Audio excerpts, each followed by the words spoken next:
Good evening, and thank you for your patience today as we get started. And I'd like to welcome you to the Society of American Military Engineers Academy of Fellows 2020 Golden Eagles Award event.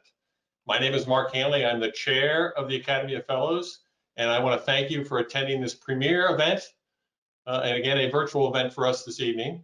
But I want to start this evening the way we start most of our post events and most of our national events, with honoring our nation. So please join me in the Pledge of Allegiance, and our national ensign is on your screen for you. I pledge allegiance to the flag of the United States of America and to the republic for which it stands, one nation, under God, indivisible, with liberty and justice for all. Again, welcome to, again, this is our centennial year for F.SAME, and it is the 25th anniversary of our Academy. And we continue our tradition of honoring two outstanding American leaders for significant contributions to national security and to the architect, engineer, and construction profession. Both will receive their physical awards in the 2021 Golden Eagle Awards dinner, or actually at the first appropriate in-person event, as we're all kind of waiting for us to have that opportunity to get back together. So if you've ever attended a Golden Eagle dinner, you'll know it's a very formal event. It's got assigned seating, it's got formal speeches, black tie event, but there really isn't all that much time for members to interact with awardees, let alone young members who we think would really benefit from that kind of interaction. So this year, being a little bit different, we wanted to take advantage of our new virtual environment and allow that interaction to take place, hopefully inspiring our younger members and really all our members to find really their own paths towards leadership and to service to our nation. This evening, we're going to take the opportunity to highlight one of our award winners, and we're going to be joined by Lieutenant General Flowers. But before I welcome General Flowers to the proverbial stage here tonight, I want to recognize, because we are joined by a number of distinguished guests in our virtual audience from all over our nation. So first of all, we're joined by our 101st F.SAME National President, Heather Wishart-Smith, fellow F.SAME. Heather, thanks for joining us tonight. Our distinguished fellows, and they are led by our past president, as we affectionately call Mr. 100, retired Army Lieutenant Colonel Buddy Barnes, distinguished fellow F.SAME. We have past Golden Eagle Award recipients joining us tonight, including the president of our very own foundation, Hal Rosen, distinguished fellow F.SAME. Of course, our executive director would not miss this event, retired Army Brigadier General Joe Shardell, fellow F.SAME. And a number of our former presidents of F.SAME and our past chairs of our academy joining us from around the country. We actually have past recipients of our Gerald C. Brown Mentoring Award, which we just announced this year's awards at our last event, also including our current president of F.SAME, Heather Wishart-Smith. My fellow moderators tonight, a special welcome to our chair of our Leader Development Community of Interest, Caroline Roberts. Caroline, thanks for joining. And our chair of our Young Professionals Community of Interest, Victoria Meckley. Great to have both of you joining us tonight. And as always, I'm joined by our Academy of Fellows Executive Committee, Rad Delaney, Ann Eddy, Melissa Smith, retired Army Lieutenant Colonel John Osborne, who might be given a toast later tonight, Sally Riker, Sharon Kroc, and Philios Angelidis. And finally, I want to welcome to our listeners, young and old, and future fellows who would like to learn a little bit more about General Flowers. And so let me just give you a short background on General Flowers, and it's an honor for him to join us tonight. General Flowers graduated originally from Pennsylvania, but graduated from Virginia Military Institute. And then he got his master's degree in civil engineering from the University of Virginia. He's a registered professional engineer. He was, of course, our chief of engineers and commanding general of the U.S. Army Corps of Engineers. But before that, he also served as the commanding general of the Engineer School and Fort Leonard Wood. And on April 16th, 2018, the Best Sapper Competition Award that's at Fort Leonard Wood was renamed in his honor. So, ladies and gentlemen, please welcome Lieutenant General Flowers. Sir, the stage is yours. Thanks, Mark. First, I'd like to really thank the Academy for this award. You all have paid me a great honor. I have great love and respect for the society and for those who are members, and particularly for all of the fellows. So I thank you very much. I also thank Dave Anderson for nominating me. Dave and I have known each other a long time, since he was Captain Anderson, but appreciate that very much. I also would like to thank the Academy for creating this opportunity to be here by my fireplace and do a fireside chat. It's a little warm in Williamsburg for a fire, but I'm very happy to be here and to try to help and pass along a little mentoring and experience to the other fellows and the younger members who are present. And I really applaud, in the days of COVID, creating this format. And I can't believe that Schrodel thought of it. Thanks, Mark.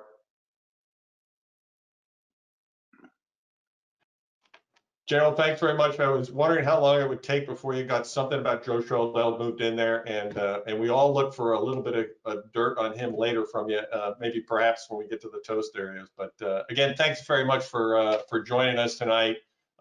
We're going to have two great moderators for the questions and answers as we get a chance to interact with our young professionals and those that are in our leadership development program. So I'd like to introduce to everyone our Young Professionals Community of Interest Chair, Victoria Meckley, and the Chair of our Leadership Development Community of Interest, Carolyn Roberts. They'll be leading the next section of our programs. Carolyn, over to you. Good evening. I'm Caroline Roberts, and I'm Chair of the SAME Leader Development Community of Interest. As we celebrate the accomplishments and the impact that General Flowers has had on the AEC industry, we wanted to spread his knowledge and experiences to SAME's young professionals, and more specifically, the next generation of leaders. Our Leader Development Program participants and young professionals had the opportunity to ask General Flowers questions about his experiences, his lessons learned, and his story. Victoria. Thanks, Caroline. We've invited several of these individuals to personally ask these questions directly to General Flowers to spark the conversation. If we have time, we'll take more questions from the audience via chat function. Our first question comes from Colleen Russ. Colleen is a project manager with Sundance Consulting, class of 2021 SAME Leadership Development Program, and SAME Albuquerque Post President. Colleen? Sir, congratulations on your award. I have 3 questions, but I'll combine the first 2. What is your greatest career accomplishment, and what is your most significant SAME contribution on the national and local level?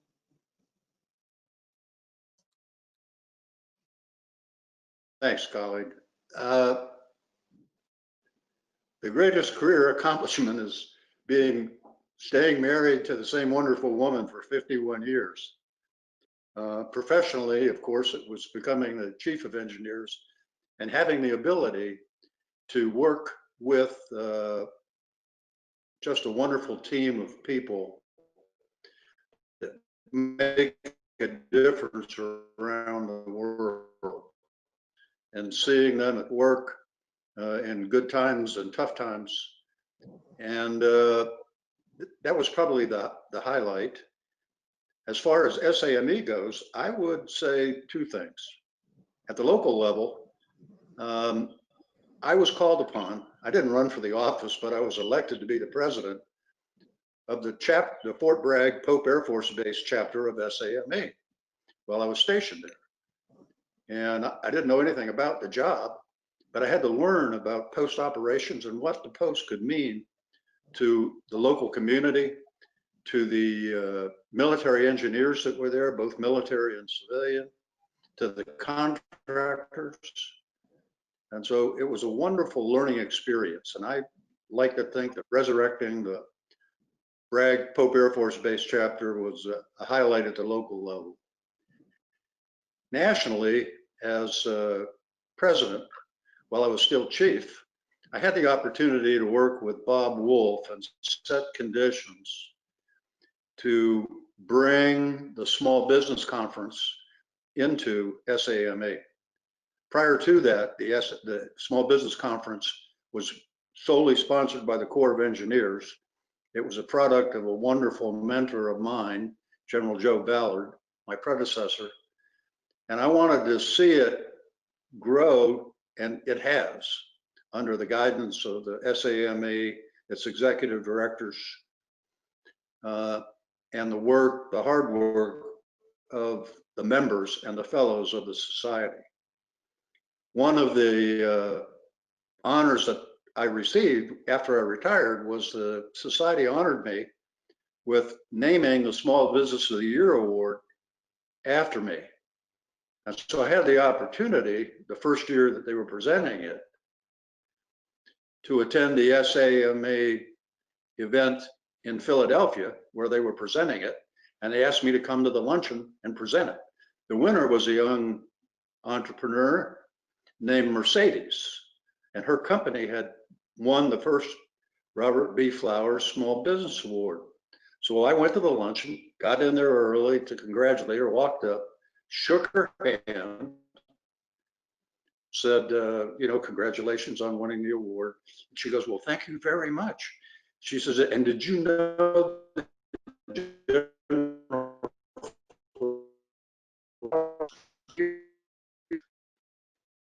and oh, by the way, he's still alive. And I said, me too.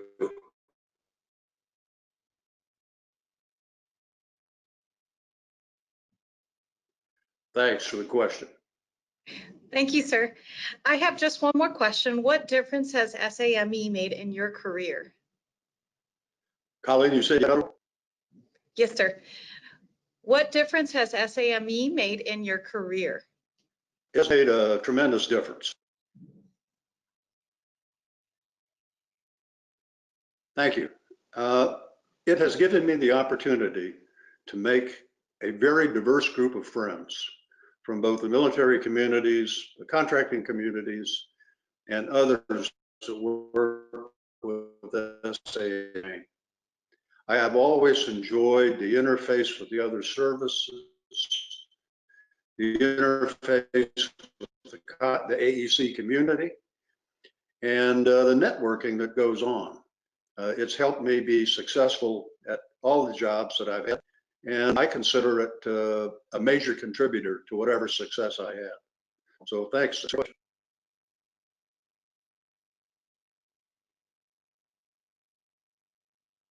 Sir, congratulations on your prestigious award. I'm Rima Skimmin, Leadership Chair for the Baltimore Post and a member of the LDP class of 2021. I am very passionate about mentoring because I believe that our success is formed in part by the rich relationships that support our professional growth. As you look back over your career and to where you are this evening, who is someone you look back to with gratitude for providing the wind in your sail?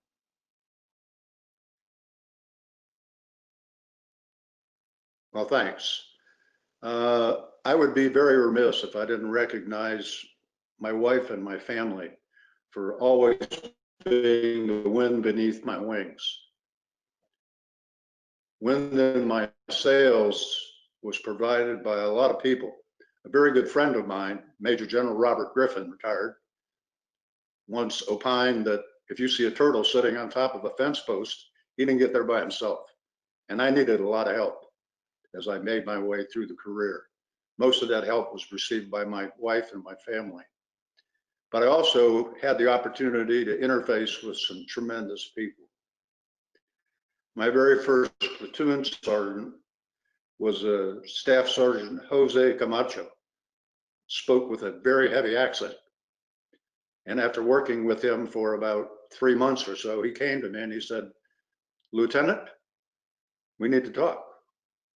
He said, you need to talk less about you and us and more about we. And I was taken aback. I'm wondering, why are you telling me this? And I said, why are you saying this, Sergeant Camacho? And he said, because, Lieutenant, you're a good man, but you could be a better man. He gave me a gift. And that kind of spurred me to stay. I had no intention of staying in the Army when I first came in. I was going to do my time and go back to work for DuPont. But that's the way it worked out. And through my career, I've had people who have inspired me. Terry Cannell, Colonel Terry Cannell, was the district commander in Portland during the Mount St. Helens, FEMA's very first disaster. And I was ready to get out of the Army there. And I had prepared my resignation and had presented it to him. And he said, "I'm not taking it." I said, "So you have to." Personnel thing, you got to pass it along. You can recommend disapproval, but you know, you have to pass it on. He goes, "No, I'm not passing it on.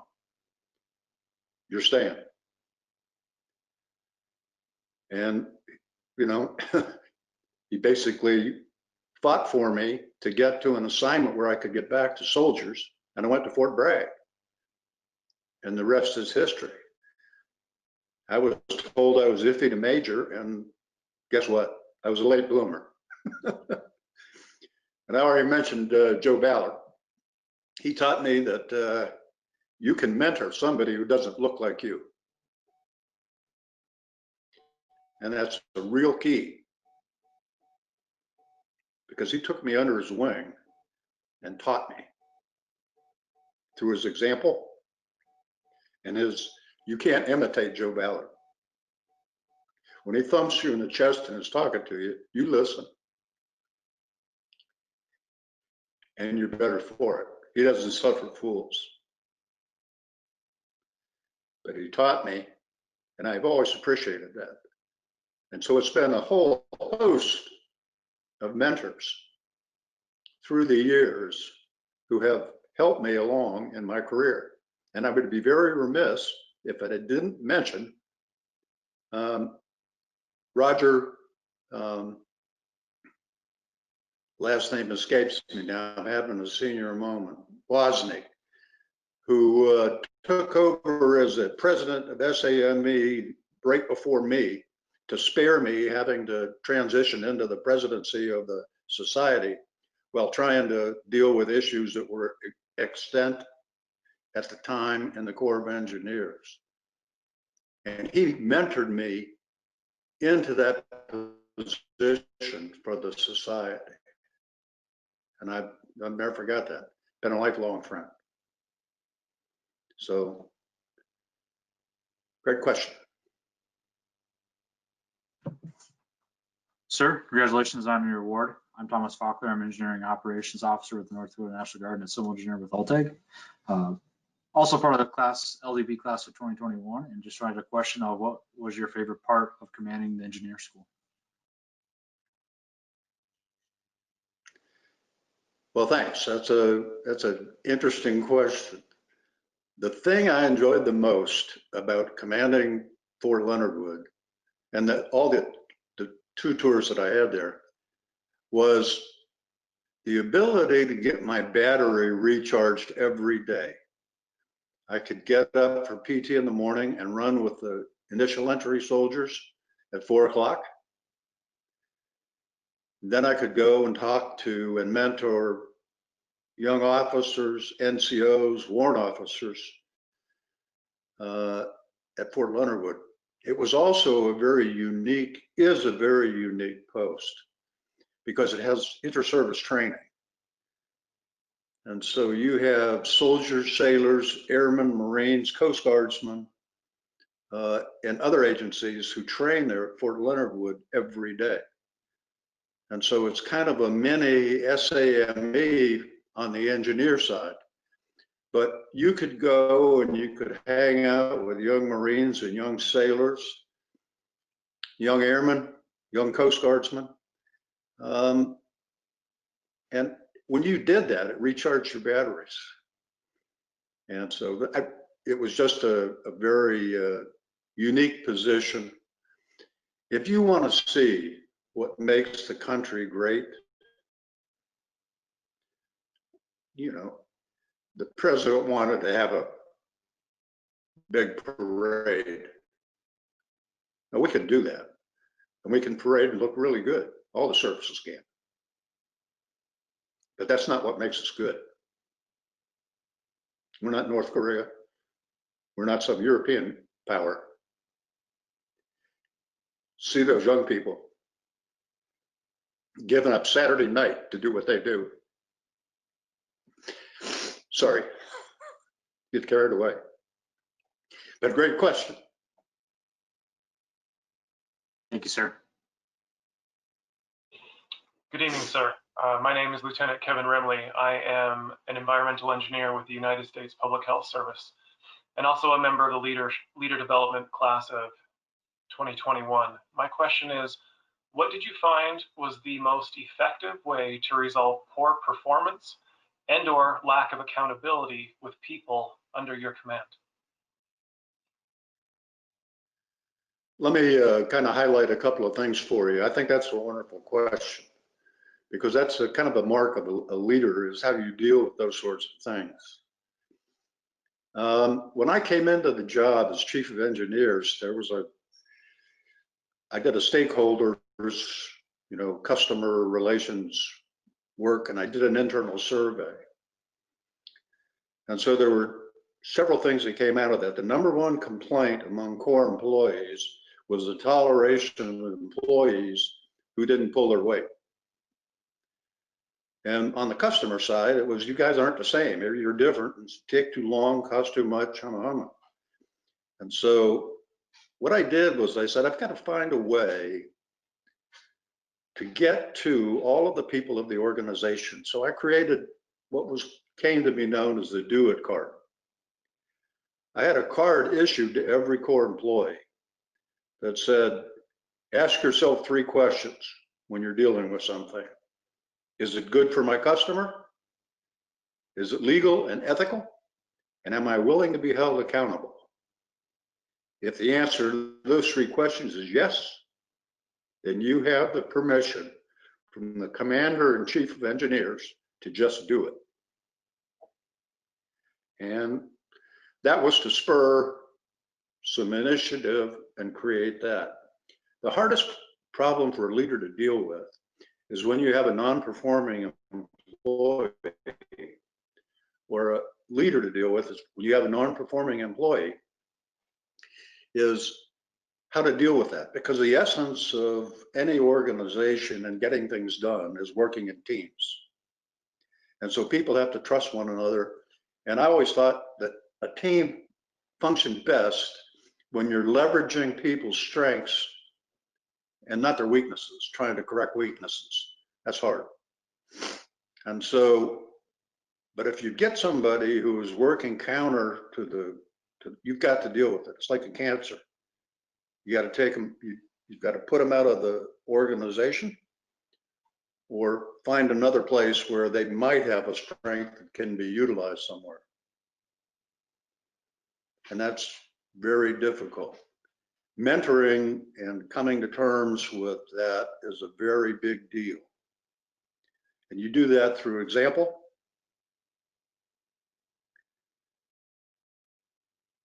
And being out there and walking around. The mark of a good leader, if you watch people, is how they treat people they don't need. It's easy to be okay and good to your boss and maybe your immediate subordinates. But what about the people that clean the office? What about the people that are outside doing deliveries and all that sort of stuff? Did you ever take time to talk to them or look them in the eye? People notice that, and they know when you care. I used to tell all the employees, look, I've got a Rolodex with all 37,000 names in it, and periodically I'm going to call you. I'm just going to pick a couple, discipline myself a couple times a week to make phone calls. Just call up one of the core employees, and I told everybody I was doing this, and don't, bosses, don't get upset. It's just my way of connecting with the people out there and letting them know that I care about who they are and what they do.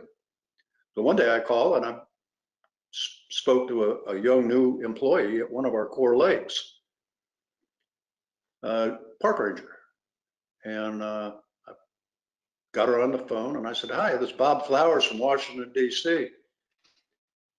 She said, "Bob who?" I said, "Bob Flowers from Washington, D.C. I'm just calling to see how you're doing, what they got you working on, and you know, if there's a way to make life better for you." She goes, "Well, what do you do?" And I said, "Do you have a chain of command board in your office there?" She goes, "Yeah." I said, "Well, do me a favor, put the phone down, go out and look at the chain of command board, and then come back." A little while later, phone gets picked up and I hear, "Oh, that Bob Flowers." So I mean, you have to have a sense of humor. Her boss called me and said, oh God, you know, General, I'm sorry, you know, she didn't know. I said, no, don't kill her.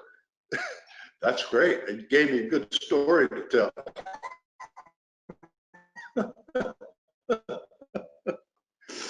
But I think I've said enough on that. Thanks. Great question.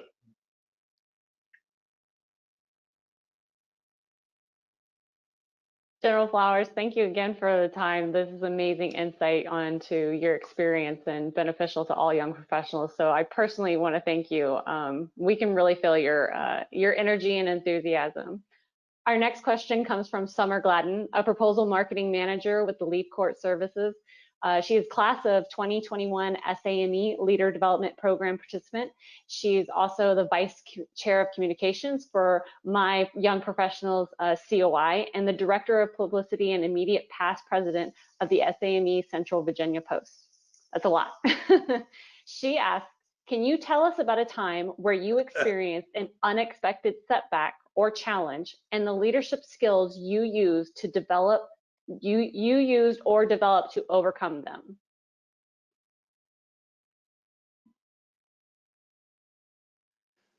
Two things come to mind. One was Desert Storm. I lost 5 soldiers in one explosion. And it was very tough dealing with that. The fallout from that was that what I did was I tried to get as much information out as possible, as early on as possible, to take care of that. And to inform the families and inform everybody else to what exactly had happened, to get a complete transparency with the incident. And that proved to be a good way to go. And I met individually with each of the families when I got back to Fort Bragg after the war. The other was 9/11.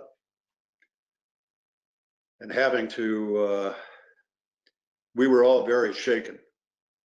I was at the headquarters in downtown Washington on G Street when the planes hit the towers and hit the Pentagon. And everybody in the office building was shaken. People were in the hallways crying and walking around. And people were walking home all the way to the DC suburbs from downtown because they didn't want to drive. They were afraid to drive. And so we had to really assert some control. And the mark of a good leader is staying calm when things get tough. You have to discipline yourself hard to do that. But it pays off. And so you work your way through it.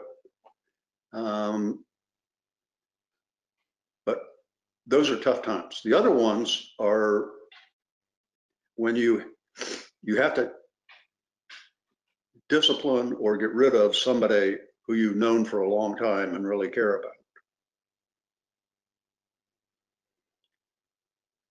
I told my people that work for me, and I learned it from General Ballard. But unless you lie, cheat, or steal, and you work for me, there isn't anything you can screw up that I can't fix. And so that's, I think, to people. And as long as you stay in charge and stay calm and keep moving forward, create a plan, you'll be fine in times of turmoil and crisis. And that goes with whether it's at the office or, you know, in the military. Same rules apply. Thanks.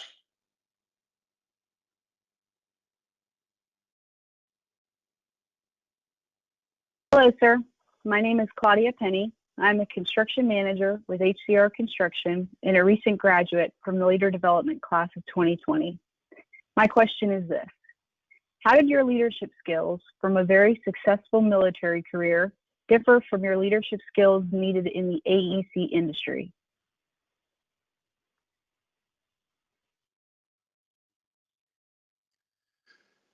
That's a great question.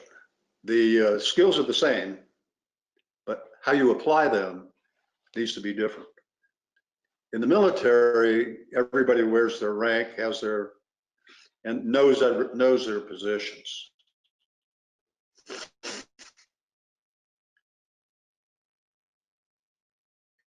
And it's, you learn through practice how to talk to each other and how to behave. It's not necessarily. You have to be much more open. You have to listen more. I learned a technique called active listening, where you ask questions and you say back what you thought you heard people say. And you come off then as someone who cares and is probably a little wiser, and it's a good trait for a leader to have. Compassion is another one.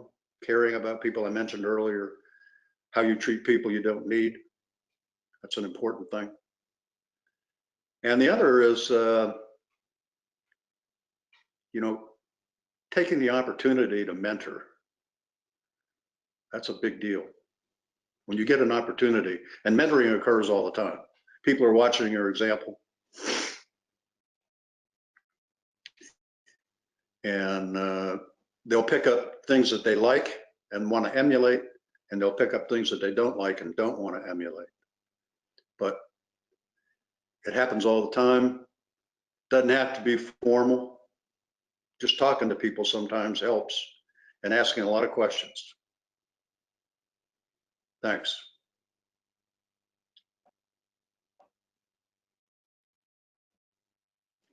Congratulations, sir, on this honor. One of the signs that you were just saying, the caring and compassion, I just want you to know, even though we're on opposite ends of this country, I can feel your caring and your compassion still coming through. So our next question comes from Tasman Brown. She's a water wastewater infrastructure project manager with Stantec, class of 2021 SAME Leader Development Program and SAME San Francisco Post Vice President. Her question is, what is the greatest benefit a fellow can provide for the society?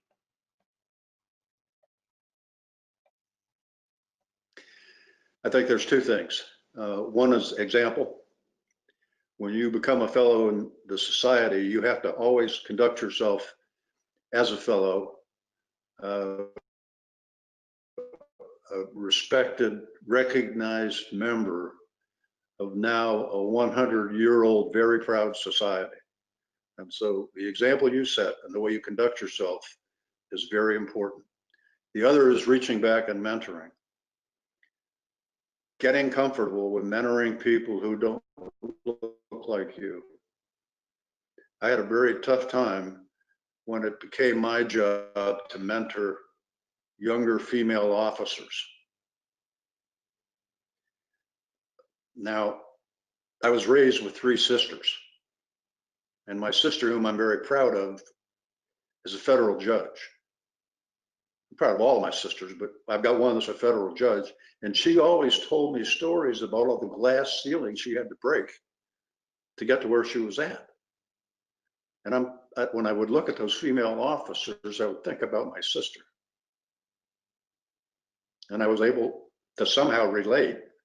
And even though I was out of my comfort zone, to try to listen and help out and counsel, and to let them know that I cared, and I thought that the Army cared about them and their careers, and that all of things would work out. I was very happy to see some of them make general officer. But I think it's two things: the example and the ability to mentor. Whether you do it formally, whether you create a shadow program and have somebody travel with you who you're trying to make sure understands what right looks like. That's all very important. Good question.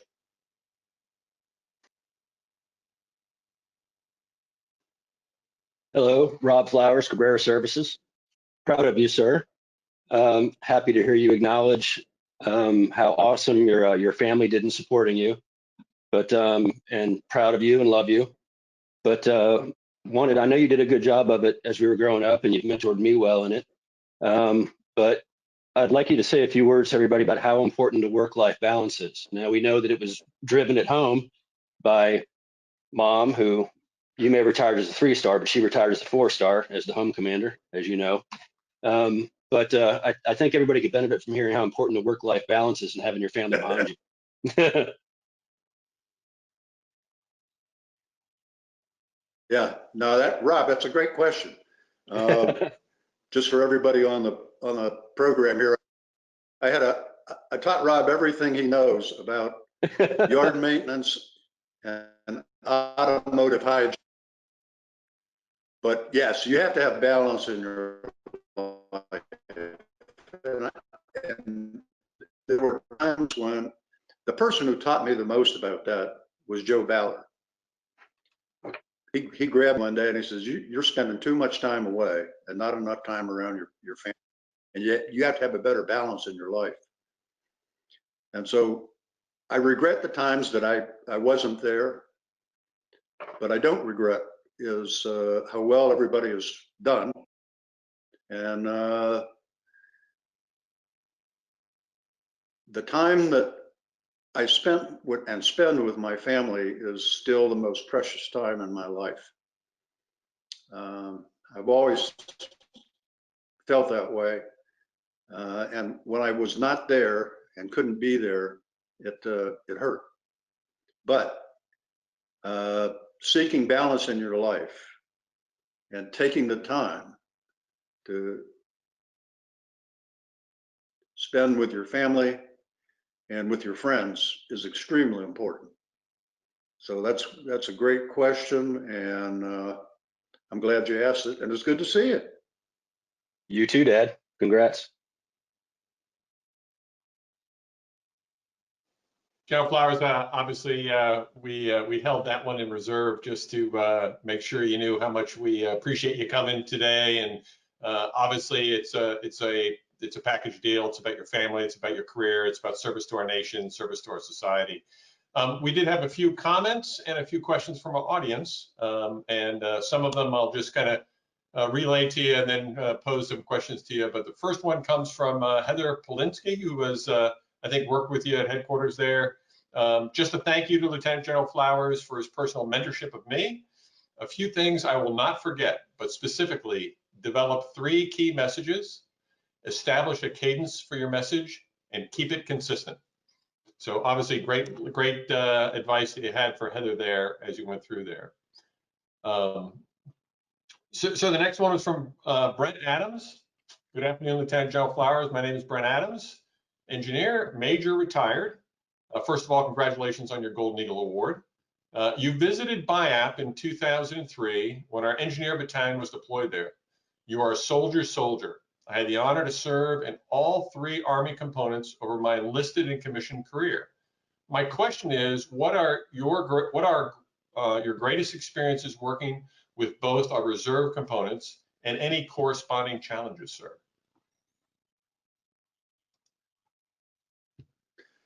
My greatest experiences were the opportunities that I had to interface with the Guard and the Reserve in all of the components, in all of the services. Probably a good example is when we went to Desert Storm. I was fortunate enough to have as part of my brigade both Guard and Reserve units, and they performed extremely well. And I didn't realize the sacrifice that they had to make in order to do what they were doing. People that had to leave jobs, single parents had to find places for their kids. And so it gave me an appreciation for the sacrifices that are made by those in the Guard and Reserve of all the services. I mean, everybody was called up, and it was just a tremendous effort, and I have a lot of respect for those other components. Sir, it's amazing how some of these experiences parallel, but I had a similar experience in OIF with CB Regiment with active and reserve units, and I gained that similar appreciation for not only their sacrifice, but also the skills that they brought to the fight. And they worked just as hard and were just as loyal, dedicated, and patriotic as the active components. And putting them in that situation, they really bonded together as a team doing that.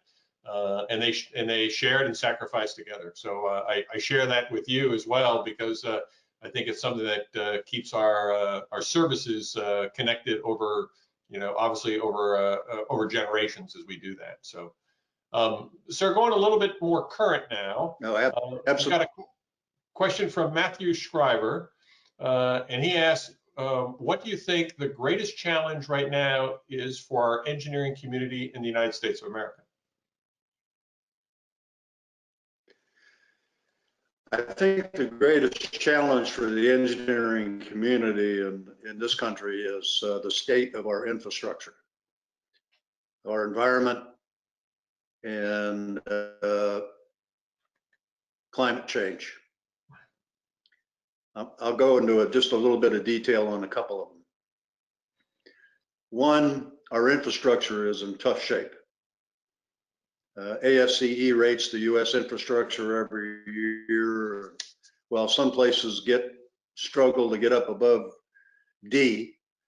The only time I was ever happy to get a D is when I took organic chemistry. It's not a very good grade, and it's in the trillions of dollars to fix it, and it's something we have to address. That's a challenge. The other one is climate change, wetlands, and rising seas. We have to keep our eye on that. Now, I'm not saying this is anything that's imminent.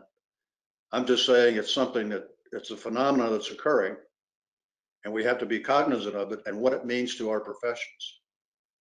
The services are dealing with it now here in the Tidewater area of Virginia with all of the Navy and Air Force facilities and Army facilities and Coast Guard facilities. It's a very significant issue and a problem. And so every time there's a high tide, places flood, and the seas are definitely coming up, and those have to be dealt with. So I think it's those things, and the wetlands are another. Can wetlands be remade? I believe science can do that. I believe we can help it.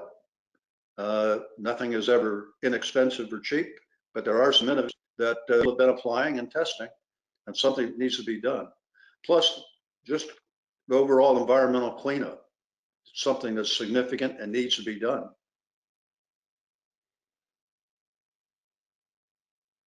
Yes, sir. Thanks very much. And again, I appreciate your insight. And I think as our society always is focused on national security and supporting the military engineers, you know, putting that in a larger context of the infrastructure of our country is also part of our profession, and something that we have a part and a role in. Sir, I get the opportunity to ask the last question tonight. This one's coming from me. You know, I was very, you know, first of all, in just listening to you talk, you know, not only do we learn lessons in leadership, but we learn a little bit of history of our society. And I loved your discussion about the small business conference and how it started out as an Army event and got transitioned. And I'm sure you're honored to have that award named after you. But again, it also tells me why there's so many Army colonels and lieutenant colonels and generals at that small business conference. It's that legacy continues on today. And so we thank you for that, setting the stage for that as we kind of go forward. And as you know, we're about to have our small business conference here in a couple of weeks. But I want to go back a little bit. You've left a great legacy within our society. You left a great legacy with as the chief of engineers and the commander of USACE. But I want to go back to the Army Engineer School, because that's the one that struck me quite a bit. And, you know, having the Sapper School Award named after you has to have some special significance. I was wondering if you could tell us a little bit about that award and what it means to you. Yes. When I was commandant of the engineer school, I had a sergeant major visit me who was retiring. And one of my predecessors, and another one of my mentors, Dan Schroeder, had created the Sapper School. A very tough, month-long school. And the graduates from that school never had any awards they could show or put on their uniform. They get a certificate. And so what they were taken to doing was putting a tab underneath their front pocket on their uniform where it couldn't be seen, but they could show it to others to show they were a sapper. And so that sergeant major told me, he said, "Sir, you have to fix it." He said, "We don't have anything." And he told me about his experience in Vietnam. He was in the 101st, and he and another combat engineer were assigned to an infantry company that was overrun. They were on the perimeter, and they fought just like everybody else against the VC. The next morning, the company commander came around and handed combat infantry badges to everybody on the perimeter. The day after that, he came and took them away from the two engineers because they didn't have the right MOS. I said, "I'll fix it." And so I went to the chief of staff of the Army, not once, but 3 times. And finally, before I retired, he relented and said, "Okay, I'm giving it to you." And so it was just part of my legacy. And I left that, and I was very honored that they named the competition after me. I think it's cool. Sir, that's a great legacy that you provide to the Army and all the engineers that go through that engineer school. And again, that's just one of many things that you've contributed.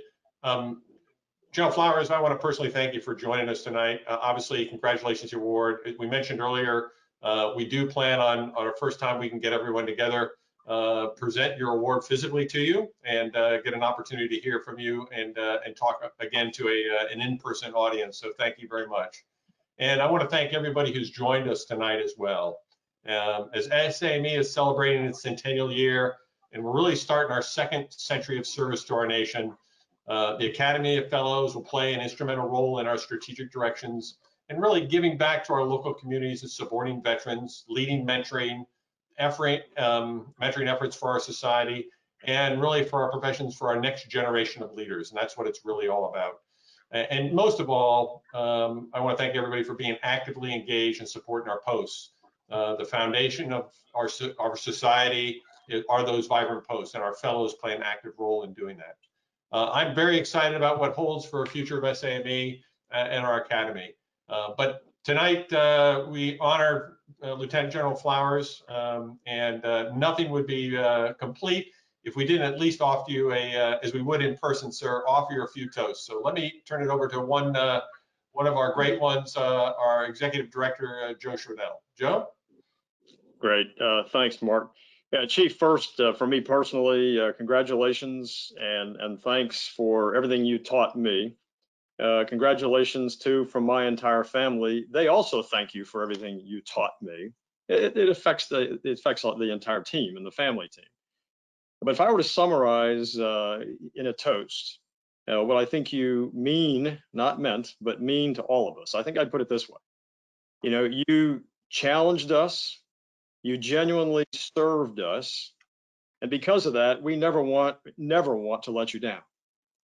And when we stumble, you're the first, and we know this, you're the first to make sure that we're on the ground doing push-ups to pay our dues.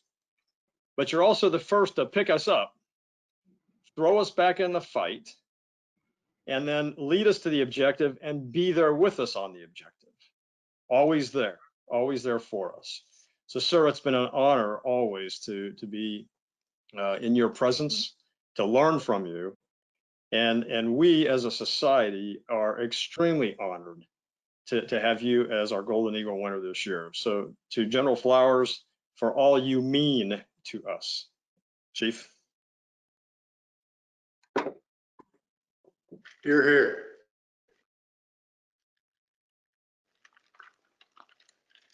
Thanks, Sir, Joe. it's my opportunity. I'm John Osborne, and I will start off with a little disclaimer here. I do believe you'll appreciate it. It is legal and ethical, and I will be accountable.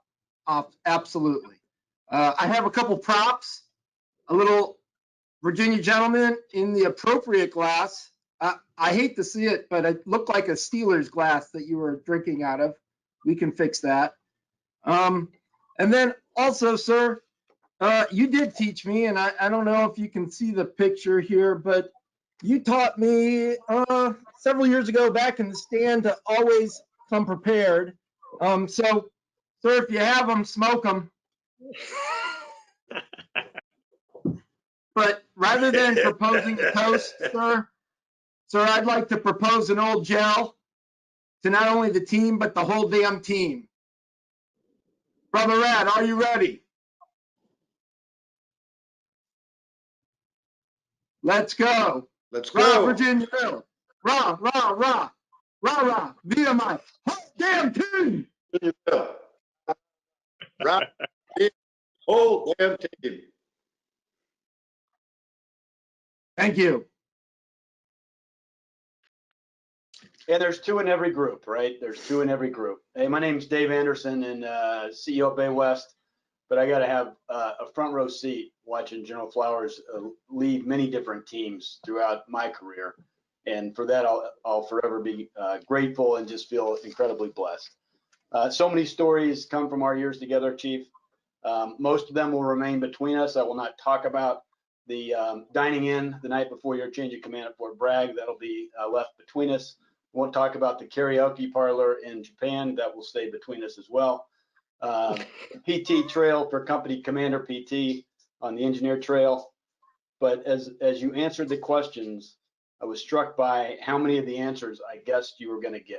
I knew you were going to talk about 9/11, and I got to be with you that day as we watched with so many retired general officers. The buildings fell in the classroom at the GAO building Corps headquarters.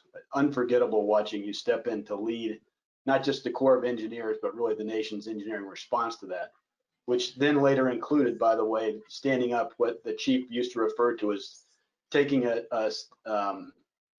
play from the doc's playbook and telemedicine and starting teleengineering.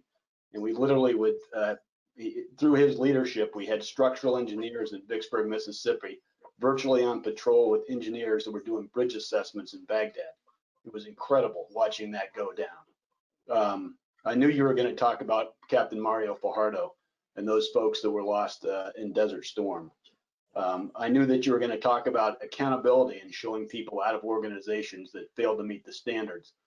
as a about to be company commander at Fort Bragg, there was an incident where one of our soldiers in the brigade had demonstrated that he did not fit the Army's values and didn't fit the 20th Engineer Brigade values.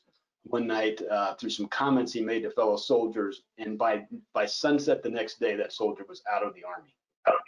He was out of the Army in less than a day. And that for those that don't know, that can be a weeks-long protracted, legal thing. And then Colonel Flowers would have none of it. And we had a brigade meeting to explain what happened and why it would not be tolerated. It was amazing. I knew you were going to talk about things like that. So Chief, thank you very much for allowing me to have a back row seat, and some days a front row seat on your leadership. Oh, I'm sorry, post 9/11, I could go on, but on the 12th of September, the chief had a visitor to his office at a meeting that I got to help coordinate, managed to hang the phone up on in the middle of it, but it was with the Secretary of the Army, came to the Chief of Engineers office to talk about how the Corps was going to lead the reconstruction, potentially of the Pentagon, but of other facilities, and how we were going to protect them. It just incredible leadership. So Chief, thanks for your service. Thanks for your leadership. Thanks for your mentorship. Thanks for setting a positive example. And if I have to think of one Bob Flowers word that sums it all up, you, sir, are a gentleman, which is probably the highest praise that one can have. So to Miss Linda, that's been putting up with you for 51 years, and to the Chief of Engineers, congratulations. It was a great honor of my life to be able to nominate you for this award, sir. You're here. Thanks, Dave. Well, General Flowers, again, thank you for joining us tonight. I think you've heard some great sentiments from our team, and those come from the heart, especially those last three as well. But for our young professionals and our leadership development program candidates this year, we thank you for your time and for all the interaction with us tonight. For everybody who joined us, thanks for joining us tonight.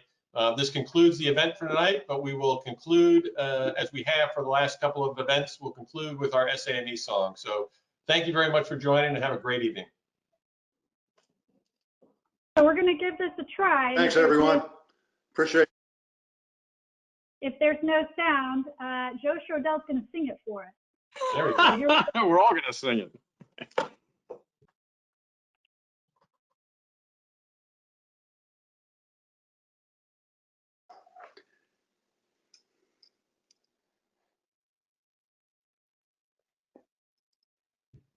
Engineers have for 100 years.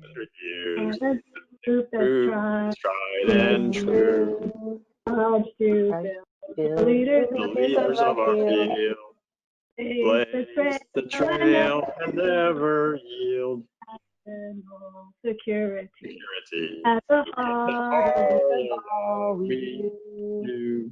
We bridge any river and dig channels through. Solve any problem. One engineering crew.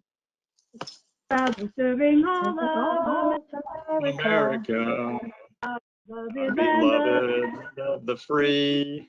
For a century, we at the bar. Thanks to SAME. Good acapella.